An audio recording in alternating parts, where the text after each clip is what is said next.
Ukraine must be allowed to hit inside Russia to stop a possible new offensive. Russian President Vladimir Putin may soon announce a second mobilization drive in advance of a new offensive against Ukraine.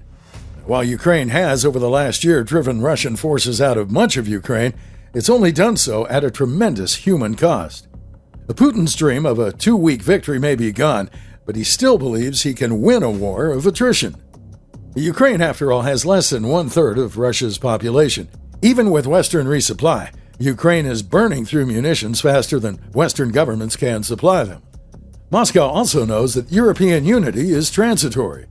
Within the European Union, there's usually one member state government, take your pick among Berlin, Paris, or Rome, that will seek to cash in on commercial opportunities while cynically citing the need for diplomacy. The political situation is even worse in NATO, given the consensus-based nature of its diplomacy. Turkey already seeks to both leverage its de facto veto to extort diplomatic concessions while simultaneously seeking to profit from conflict.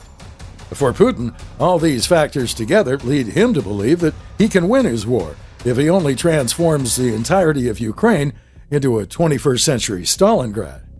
With this new Russian approach looming on the horizon, it's time for the United States and its allies to change fundamentally their approach to Ukraine. To date, the White House has carefully calibrated its military aid to allow Ukraine to fight Russian forces on Ukrainian land, but not take the fight directly into Russia. The logic of this move was to enable Ukraine to defend itself without provoking Russia to expand its war and perhaps even use nuclear weapons. Diplomats also hope that restraining Ukrainian resistance would give Putin a diplomatic way to save face and compromise. That hasn't worked. Not only does Putin still bluster, but he interprets U.S. restraint as a green light to continue its assault with the end goal of erasing independent Ukraine off the map. But the point is, the United States must not only give Ukraine the platforms it needs, like Abrams tanks, but also training on platforms it might need in the future, like F-16s. Simultaneously, it has both a moral and military duty to enable Ukraine to strike the factories Russia utilizes to produce rockets and artillery, even if those are deep inside Russia itself. Otherwise, President Biden is doing the equivalent of allowing Putin to shoot fish in a barrel.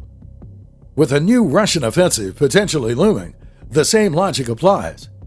Assuming a new mobilization effort proceeds more efficiently than the last one, or is even 25% more effective, then Ukraine will soon face a new onslaught of Russian troops.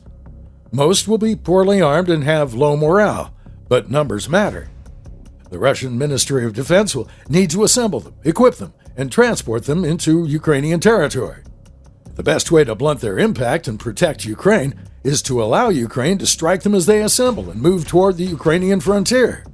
Rather than limit Ukraine's arsenals to relatively short-range missiles, the United States and Western countries must allow Ukraine to strike by plane, drone, missile, or artillery into assembly areas and columns in which Russian forces might gather.